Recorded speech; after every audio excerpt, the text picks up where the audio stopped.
जब खुशियों की बारात में मातम पसर गया, बस के अंदर का माहौल किसी उत्सव से कम न था।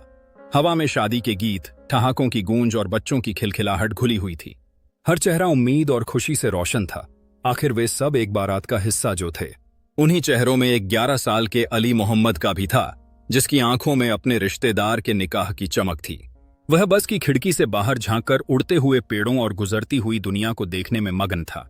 उसके पिता आस मोहम्मद उसे देखकर मुस्कुरा रहे थे, इस बात से अनजान कि यह मुस्कान चंद पलों में एक अंतहीन चीख में बदलने वाली है। मंजिल अब महज 15 किलोमीटर दूर थी, जब हाथरस जंक्शन के केलौरा चौराहे पर वक्त ठहर गया। एक पल की चूक, एक तेज रफ्तार पिकअप वाहन और एक झटके में सब कुछ खत्म हो गया।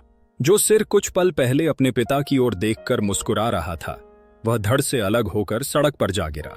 बस के अंदर अचानक एक खामोशी छाई, जो जल्द ही चीख पुकार में बदल गई।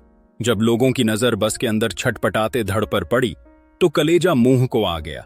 बदहवास पिता आस मोहम्मद जब बस से उतरे तो उनकी दुनिया उजड़ चुकी थी। उन्होंने सड़क पर पड़े अपने बेटे के सिर को उठाया, उस पर लगी धूल को ऐसे साफ किया मानो उसे चोट लग गई हो। वह एक पिता की बेबसी की सबसे दर्दनाक तस्वीर थी। वह बार बार उस सिर को धड़ से जोड़ने की नाकाम और दिल दहला देने वाली कोशिश करते रहे, जैसे अपनी ममता से वह इस नामुमकिन को मुमकिन कर देंगे।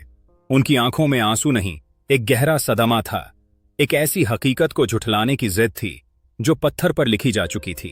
यह मंजर देखकर हर आंख रो रही थी। उत्सव का शोर अब सिसकियों में डूब चुका था। बच्चे के चाचा ने दौड़कर अपने गमछे में उस सिर को लपेटा और सीने से लगा लिया, मानो उसकी मासूमियत को दुनिया की नजरों से बचाना चाह रहे हों। यह घटना सिर्फ एक हादसा नहीं, बल्कि एक कड़वा सवाल है। सवाल उस लापरवाही का जो अक्सर हम प्यार और दुलार में कर जाते हैं। सवाल उन ट्रैफिक नियमों का जिनका पालन करवाने में हमारा सिस्टम अक्सर नाकाम रहता है। अगर किसी ने अली को खिड़की से बाहर झांकते हुए टोक दिया होता, अगर थोड़ी सी सावधानी बरती गई होती, तो शायद आज एक परिवार यूं न बिखरता। सरकारें और प्रशासन अपना काम करेंगे, पर यह हादसा हमें हमारी व्यक्तिगत जिम्मेदारी का भी एहसास कराता है। अपने बच्चों की सुरक्षा के लिए सबसे पहले हमें ही सजग होना होगा, क्योंकि कभी कभी खुशियों और मातम के बीच बस एक पल की लापरवाही का फासला होता है।